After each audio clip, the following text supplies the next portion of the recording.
ഇതുപോലുള്ള ഒരുപാട് trick and techniques Thuppakki സിനിമയിൽ നമുക്ക് കാണാൻ വേണ്ടി സാധിക്കും. ഇന്നും സിനിമയിൽ ഐ ആം വെയിറ്റിംഗ് എന്ന് പറയുന്ന ഡയലോഗും അതേപോലെ വിജയ് കാണിക്കുന്ന ഈ ഒരു ആക്ഷനും ഒക്കെ പല സിനിമകളിലും റെഫറൻസ് ആയിട്ട് യൂസ് ചെയ്യാനും കാണിക്കാനും ഒക്കെ ഉണ്ട്.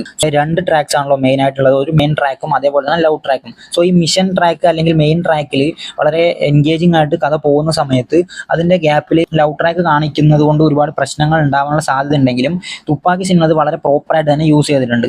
കാജലിന്റെ ക്യാരക്ടർ കാരണമാണ് ഈ ഒരു സ്ലീപ്പർ സെൽസിനെ പിടിക്കാൻ പോലും കാരണമായതെന്ന് വേണമെങ്കിൽ പറയാം. കാരണം ഫസ്റ്റ് ട്രാഫിക് സീൻസിൽ ജഗദീഷിന്റെ കീ ഊരിയെടുത്ത് കൊണ്ടുപോകുന്നത് കൊണ്ടാണ് ജഗദീഷും ഫ്രണ്ടും ബസ്സിൽ പോകുന്നത്. അങ്ങനെയാണ് ആ ഒരു സ്ലീപ്പർ സെല്ലിൽ പിടിക്കുന്നത്. ഇതുപോലുള്ള ഒരുപാട് ട്രിക്ക് ആൻഡ് ടെക്നിക്സ് തുപ്പാക്കി സിനിമയിൽ നമുക്ക് കാണാൻ വേണ്ടി സാധിക്കും. ഇന്നും സിനിമയിൽ ഐ ആം വെയിറ്റിംഗ് എന്ന് പറയുന്ന ഡയലോഗും അതേപോലെ വിജയ് കാണിക്കുന്ന ഈ ഒരു ആക്ഷനും ഒക്കെ പല സിനിമകളിലും റെഫറൻസ് ആയിട്ട് യൂസ് ചെയ്യാനും കാണിക്കാനും ഒക്കെ ഉണ്ട്. രണ്ട് ട്രാക്സ് ആണല്ലോ മെയിൻ ആയിട്ടുള്ളത്, ഒരു മെയിൻ ട്രാക്കും അതേപോലെ തന്നെ ലവ് ട്രാക്കും. സോ ഈ മിഷൻ ട്രാക്ക് അല്ലെങ്കിൽ മെയിൻ ട്രാക്കിൽ വളരെ എൻഗേജിംഗ് ആയിട്ട് കഥ പോകുന്ന സമയത്ത് അതിന്റെ ഗ്യാപ്പിൽ ലവ് ട്രാക്ക് കാണിക്കുന്നത് കൊണ്ട് ഒരുപാട് പ്രശ്നങ്ങൾ ഉണ്ടാവാനുള്ള സാധ്യത ഉണ്ടെങ്കിലും തുപ്പാക്കി സിനിമ അത് വളരെ പ്രോപ്പറായിട്ട് തന്നെ യൂസ് ചെയ്തിട്ടുണ്ട്. കാജലിന്റെ ക്യാരക്ടർ കാരണമാണ് ഈ ഒരു സ്ലീപ്പർ സെൽസിനെ പിടിക്കാൻ പോലും കാരണമായതെന്ന് വേണമെങ്കിൽ പറയാം.